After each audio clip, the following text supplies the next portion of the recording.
Registration नहीं होना पड़ता है, वो क्यों नहीं? अभी डॉक्टर साहब ने बोला कि लाल किले में खड़े होकर प्रधानमंत्री ने बोला कि आरएसएस विश्व का सबसे बड़ा एनजीओ है। अगर विश्व का सबसे बड़ा एनजीओ है तो दर्पण डायरेक्टरी में क्यों रजिस्टर नहीं है? अगर आप एनजीओ चला रहे हैं तो दर्पण डायरेक्टरी में आप रजिस्टर करना चाहिए गवर्नमेंट ऑफ इंडिया पे, एफसीआर रजिस्ट्रेशन करना चाहिए जैसे बाल साहब ने बताया। उनका क्यों नहीं किया है? उनका ग्लोबल नेटवर्क, उनका विश्व का नेटवर्क बहुत strong. 2502 RSS affiliated organization in India across 38 countries. जो बाल साहब बोल रहे थे ना कैरेवन मैगजीन में इन्वेस्टिगेशन किया, अक्रॉस 38 कंट्रीज 2002 संघ affiliated organizations है। झंडे में 150 करोड़ 5 स्टार होटल की तरह दिखता है। कहां से आया भाई पैसे? और सुनने में आया है उसके उनके साइट के बगल में पार्किंग नहीं था। पार्किंग वो पार्किंग के जगह में वो साइट में एक बहुत पुराना 1000 साल की 600 साल का मंदिर था। मंदिर आपको आश्चर्य होगा कि यही आरएसएस जो झोला पहन के खाकी पैंट पहन के घूमता रहता है, अमेरिका में स्क्वायर पैटर्न बॉक्स करके एक लॉबी फर्म को हायर किया एट द कॉस्ट ऑफ $330,000। और आपको सुन के और हैरानी होगी, ये स्क्वायर पैटर्न बॉक्स जो लॉबी कर रहा है आरएसएस के लिए अमेरिका गवर्नमेंट के साथ, वो पाकिस्तान के लिए भी लॉबी कर रहा है। तो आप भी बोले भाई जो अमेरिका में जाके लॉबी कर रहा है, पाकिस्तान के लॉबीज के साथ जो लॉबी कर रहा है, तो उनका परिचय अब आपको होनी चाहिए कि नहीं होनी चाहिए? मोहन बाबू जी बोलते हैं कि no need of registration, we are a body of individual. हमारे बेंगलोर में बहुत पुराना एक क्लब है, बैंगलोर क्लब करके। मोहन बाबू जी हमको रजिस्ट्रेशन नहीं करना पड़ेगा, वो तो कोई और पिछले 30 साल पुराना केस है। जो अभी जो न्यू आईटी लॉज के तहत है, सबको रजिस्ट्रेशन करना पड़ता है। सरकार के ओएनजीसी कॉर्पोरेशन से उनको बड़ा इकोनॉमिक एक्टिविटीज करते हैं संगठित रूप से, तो रजिस्ट्रेशन तो बनता है उनको। जिस राष्ट्र में, जिस देश में हम लोग भगवान राम के नाम पे पॉलिटिक्स कर रहे हैं, राजनीति कर रहे हैं, उनका हिसाब क्यों नहीं मान सकते हम? सच में मोदी जी का सपना साकार हो गया। भारत वाकई आत्मनिर्भर बन गया। पहले मंदिर हम बनाते थे, बाहर के लोग अफगानिस्तान से या कहीं और से आके हम मंदिर लूटते थे, अभी आरएसएस ही लूट रहे हैं। तो आत्मनिर्भर भारत इधर ही हो गए। मंदिर भी खुद बनाओ, लूटो भी आप ही। तो ऐसे संगठन जैसे मैंने बताया चंपक राय फ्रॉम चंदा चोरी episode, shouldn't we know who they are, why they are, where they are getting their money from? एक आंदोलन बता दीजिए जहां पे आरएसएस आवाम के साथ खड़ा हो। अभी परसों इतना बड़ा आंदोलन चला जंतर मंतर में, क्या एक आरएसएस वाला भी बात किया उसके बारे में?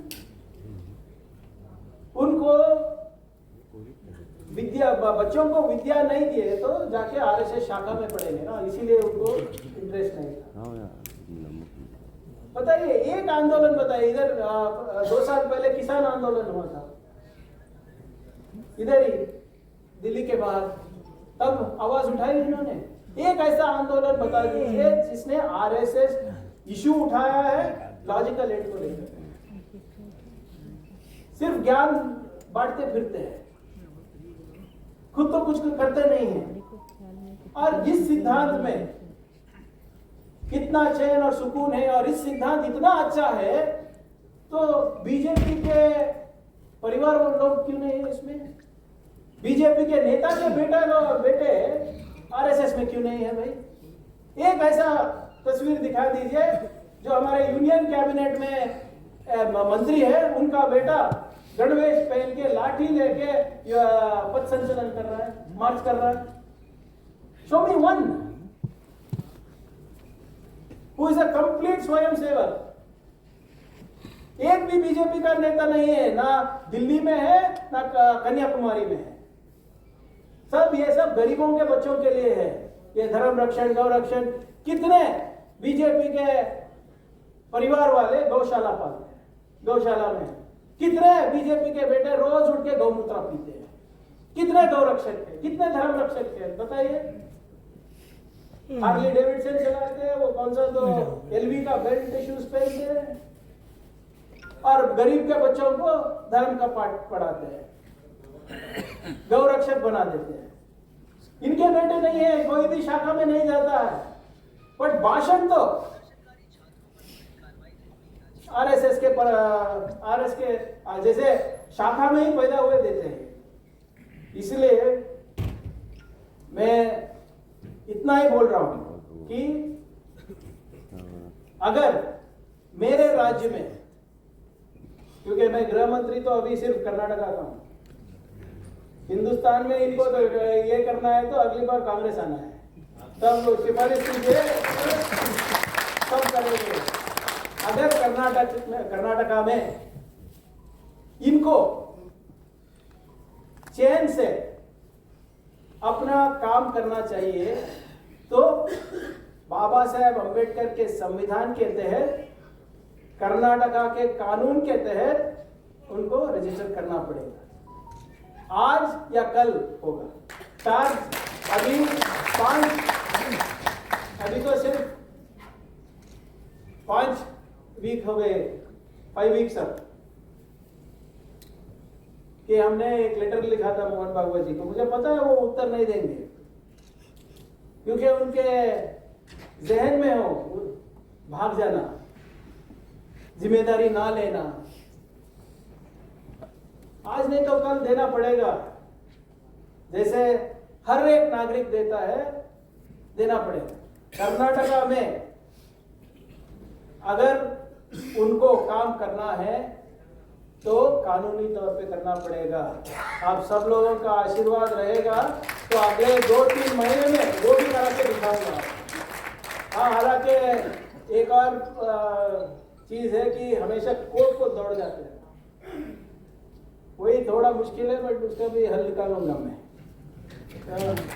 But it is very very clear, constitution is on my side, and if such organization intend to function without any regulation in my government, in my state, I will not allow that. Yes, there might be some loopholes in there might be some legal loopholes, we will set it right. मैं कौन हूँ? I am a legislator, MLA हूँ. My job is to legislate. If I don't have a legislation, I will bring one legislation. That is the beauty of our constitution. And we will ensure that they function within that. तो इसलिए ज्यादा मैं बात नहीं करता हूँ, मैं सिर्फ यही बोलता हूँ कि ये आरएसएस जो संगठन है, अगर हमको हमारा संविधान बचाना है, हमारे जेन अल्फा को बचाना है, तो इसको हटाना पड़ेगा, कानूनी तौर पर हटाना पड़ेगा। अगर रहना है तो रहो, कानून के अंदर रहो भाई। हम आपके खिलाफ नहीं हैं, हमारा तुम्हारा आइडियोलॉजी सेपरेट रहेगा, फिलॉसफी सेपरेट रहेगा, but even an atheist has a place in the constitution of India. अभी जब आ रहे थे, मैं शरद जी को बता रहा था, हमारे एमएलए जो बैंगलोर से है, वो बड़ा पोस्टर देखा मैंने, 100 years of communist party of India. तो शरद जी को बताया था कि हमारा एक ही लोकतंत्र ऐसा है जहां पे सेक्युलर पार्टी भी डेमोक्रेटिकली वोटेड रहता है, कम्युनल पार्टी भी वोट लेके जीत सकता है, और कम्युनिस्ट पार्टी भी वोट लेके जीत सकता है। Nowhere else in the world. So ये this beautiful constitution needs to be preserved. You have to ensure that RSS comes in. वो क्यों बोलते हैं इतना मेज ठोक के बैन नहीं कर सकते, क्योंकि वो रजिस्टर ही नहीं है, तो बैन क्या करेंगे?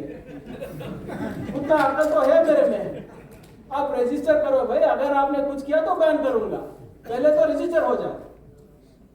वो कानून के दायरे में ही नहीं आना चाहते।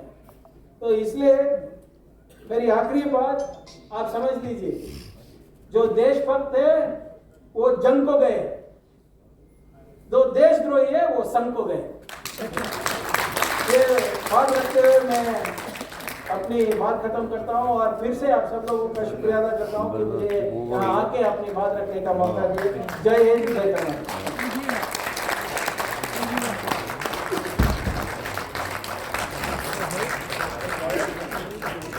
साथियों, मुझे लगता है कि हम जितने साथी यहाँ पर बैठे हैं, किसी को भी उतनी इंडेप्थ और उतने तथ्य किसी के पास भी नहीं होंगे जो तथ्य यहाँ पर प्रियंक खड़गे जी ने हमारे सामने पेश किए। इसलिए एक बार जोरदार तरीके से ताली बजाएं और एक ही नारा, संविधान बचाओ, देश बचाओ। संविधान बचाओ, संविधान बचाओ। मैं अब माननीय प्रशांत भूषण जी से मैं अनुरोध करता हूं कि वो अपना वक्तव्य रखें। मैं प्रियंक जी एक और बात चाहता हूं, हमारे अभी प्रशांत